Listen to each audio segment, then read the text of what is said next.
I knew something was wrong the instant I stepped outside. The parking spot where my son's hospital transport van always sat was empty. For a moment, my mind refused to process it. That van wasn't just a vehicle. It was my son's lifeline. Without it, he missed appointments, therapies, everything critical to his health. And the last person I ever imagined behind this? HOA Karen, the same woman who always muttered whenever she spotted my son's wheelchair ramp. I didn't realize it yet, but she crossed a line even the HOA board wouldn't defend.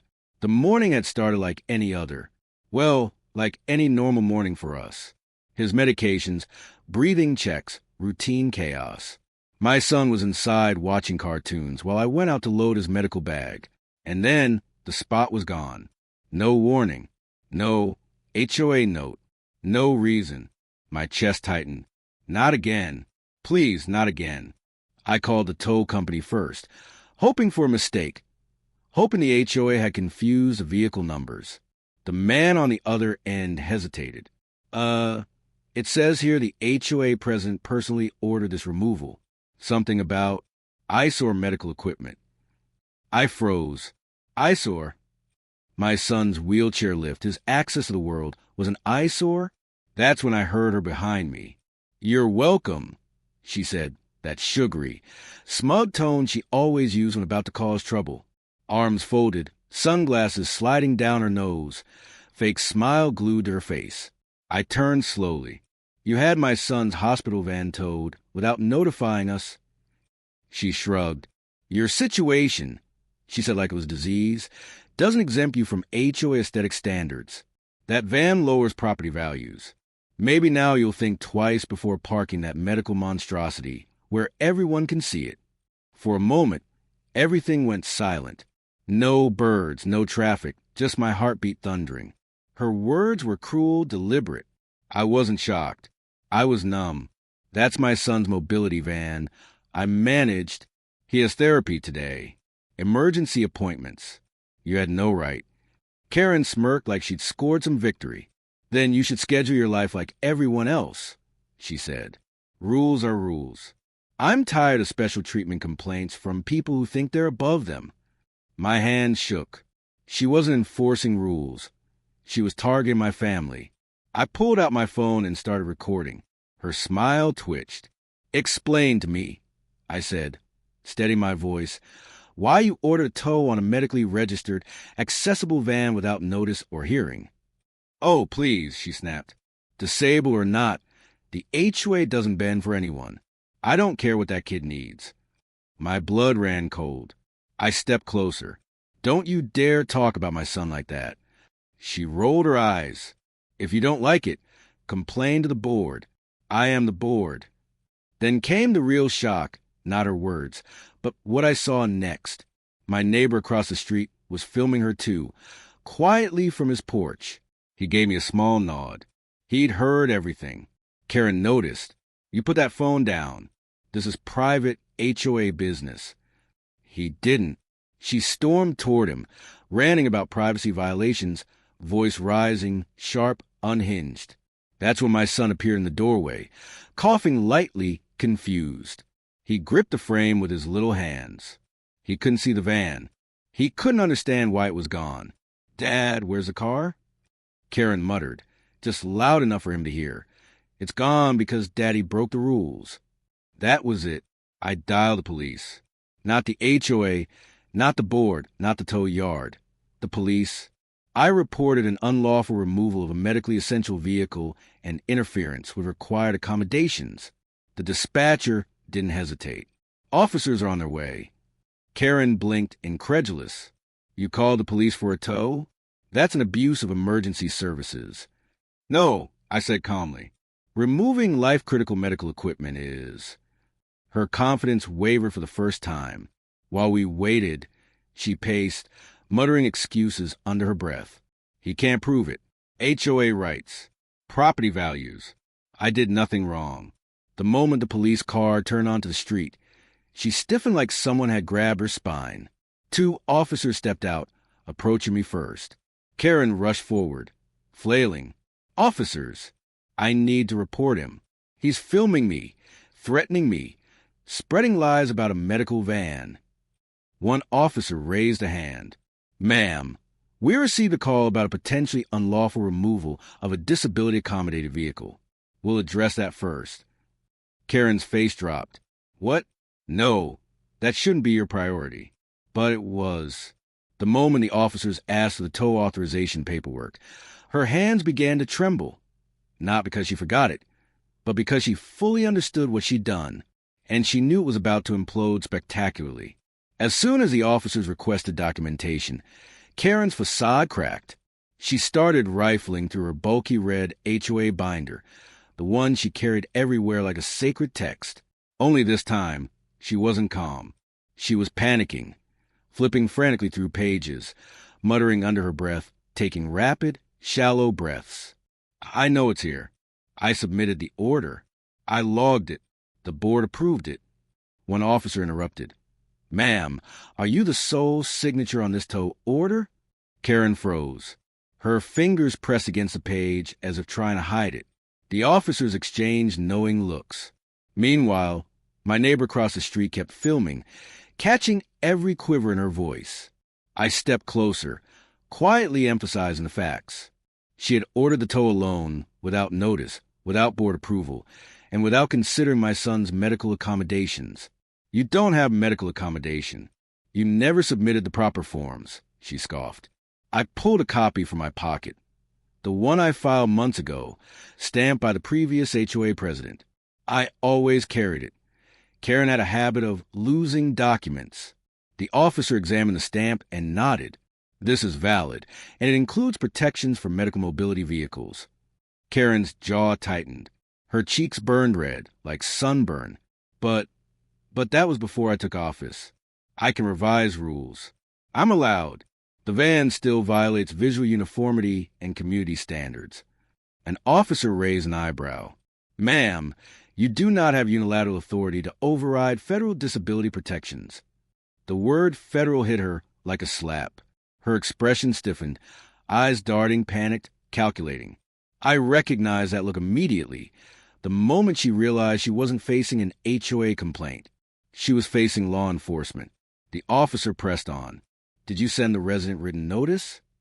She opened her mouth, closed it, opened it again. Nothing.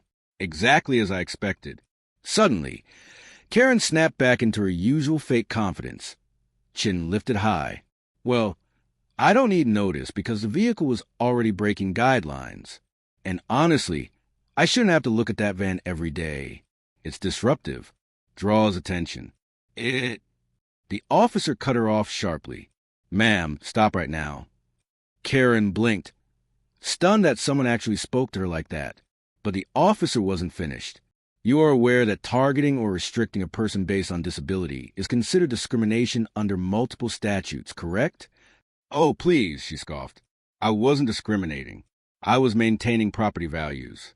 If anything, he's discriminating against me by expecting special privileges. Even the officer had to take a slow breath to remain professional. Where's the van now? She hesitated, then muttered, At Westline Towing. The officer checked his notes. That's 20 meters away. They had space. No, he said firmly. That's making retrieval intentionally difficult. She opened her mouth to argue, but each word made her position worse. Meanwhile, my son stood in the doorway, wide-eyed. He wasn't crying, just scared. I felt a pang of shame. He shouldn't be witnessing this. Shouldn't be wondering why an adult hated us enough to take his lifeline. The officers noticed him, too. One softened, asking gently, Does your son need the van today? Yes. Therapy in 2 hours. Missing it sets him back. Karen clicked her tongue. Oh, stop exaggerating. Kids skip things all the time. Both officers turned sharply toward her. One stepped forward, voice deliberate. Ma'am, do you understand how serious this is? She pointed at me. He's manipulating you. Wants pity points. His kid doesn't need. Ma'am, enough? The officer snapped, but she didn't stop. She continued, spiraling. He always thinks he's the victim. Those medical vans are ugly. People complain. This neighborhood used to be classy. Until That's when the neighbor 2 houses down appeared, calm but visibly furious, walking toward the scene. You didn't get complaints. You got one from yourself. And I heard you last week saying you wanted the sick van gone. You bragged you knew a tow company that wouldn't ask questions. Karen gasped like someone had smacked her across the face. That was private. You can't just... The officer lifted his notebook. Ma'am, please repeat what you said about the tow company. No, I didn't say anything like that. He's lying. My neighbor held up his phone. It's all recorded. Karen lunged at him, like she was going to snatch the phone out of his hand. The officers reacted instantly, grabbing her shoulders. Ma'am, stop. Do not touch him. She froze, trembling, her face twisting in rage. I didn't mean I wasn't going to. He's the one. One officer spoke into his radio. Dispatch confirm. Discrimination complaint and possible unlawful tow of medical equipment. Requesting guidance. Karen's eyes widened, finally absorbing the gravity of the situation. She stepped back, hands shaking, voice small. Wait, you're not actually taking this seriously, right? This is just an HOA conflict, a misunderstanding. I didn't know the rules. I was just following procedure. But she did know, and she didn't care. When the backup police car arrived, Karen whispered something chilling. This isn't fair. You don't know why I did it. Then she looked straight at me, eyes cold. You have no idea what your son cost me. Before I could respond, one officer said firmly, Ma'am, you'll need to stay right here. We're investigating possible discriminatory intent. For the first time in years in that neighborhood, Karen looked genuinely afraid. When backup officers joined, she wrapped her arms around herself like the air had grown icy. She kept glancing between me, the officers, and my son, clearly trying to calculate a story that might save her. Every second, however, tightened the trap she had walked into all on her own. One officer asked quietly, Ma'am, what did you mean when you said he cost you something? Karen inhaled sharply, then looked away. Nothing. I didn't mean anything. It just came out wrong. But her eyes betrayed her. The officer pressed gently. If there's something relevant, now is the time to say it. For a moment, she stayed silent. Then everything started spilling out, not calm, not orderly, but in a frantic, bitter rush. Fine. You want to know? Years ago, before you even moved in, this neighborhood was winning awards. Top HOA in the county. Property values rising. Streets perfect. Everything uniform. Her voice wavered, frustration building toward desperation. Then his van showed up. People talked. Parents complained. Realtors said buyers didn't like seeing medical vehicles. It made the street look sad. We were dropped from the uniformity program. And do you know who the board blamed? Me. They said I should have enforced the rules harder. She turned to me, eyes burning. I lost our award because of you, because of your son's van, and I swore I wouldn't let this neighborhood slip again. My breath caught. It wasn't about rules. It wasn't about parking spaces. She truly believed my child's disability had ruined her reputation. The officer stared in stunned silence. One finally asked, Ma'am, what did you mean when you said he cost you something? Karen's face drained of color. No. I mean, yes, no. I mean, you're twisting my words. But she had already said enough. The officer exhaled slowly. Ma'am, what you just admitted constitutes ground for a discrimination charge. Karen staggered back as if struck. You can't do that. It wasn't discrimination. It was protection. I was protecting the neighborhood. The officer stepped forward. At the cost of a disabled child mobility? That's not protection. That's prejudice. Karen's panic escalated fully. She looked at the officers for sympathy, at the neighbor hoping he'd remain quiet, even at me as if I'd suddenly forgive her. No one did.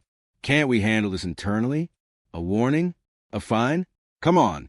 I'm the HOA president. I worked so hard. The officer shook his head. Ma'am, the tow company already confirmed you called them directly, requested immediate removal, and told them the vehicle wasn't authorized despite being medical. You lied to them. You bypassed your board. You obstructed a federally protected accommodation, and you did it knowingly. Her shoulders slumped. No, I didn't know it was federal. My neighbor stepped forward. You knew. You've been told multiple times. You didn't care. The officers approached her. Ma'am, at this point, due to the evidence, statements, and intent, we are placing you under investigation for discrimination under disability protection laws. Karen's voice cracked. No, you can't. You can't arrest me for that. We're not arresting you yet, one officer replied. But you will be charged, and you must come with us to give a formal statement. Karen looked like her world had collapsed. Charges for what? For wanting the neighborhood to look nice? For wanting order? For not wanting to see that van every day? The officer's voice cut cold. For targeting a disabled child. Everything froze. She stood motionless. No excuses left. No way out. Finally, her legs gave out, and she sank onto the curb, burying her face in her hands. The HOA binder slipped from her grip, landing with a dull thud, pages scattering like the remnants of her shattered authority. The officers helped her up and guided her to the police car. She didn't resist, didn't argue. She just whispered over and over, "This isn't fair, this isn't fair." As they drove away, my son peeked out the doorway, worried. I knelt and hugged him tight. "It's okay," I whispered. "We'll get the van back, and she won't bother us again." Within an hour, the tow yard returned the van at no cost. The operator apologized repeatedly, explaining Karen lied, claiming she approved the removal. The police took his statement as well. By the end of the day, the HOA held an emergency meeting. Karen was suspended immediately, then removed entirely. Neighbors came forward with stories of her harassment, long hidden by fear. The board permanently added protections for medical accommodation vehicles, ensuring nothing like this could happen again. A week later, her charges went through. Mandatory discrimination training, fines, and a formal hearing followed. Her reputation, the thing she valued above all, was gone. I realized something that day. Some see disability as inconvenience. Some see it as a burden. Some, like Karen, treat it like an enemy. Sometimes, the only way to stop them is to let their cruelty destroy them. And that's exactly what happened.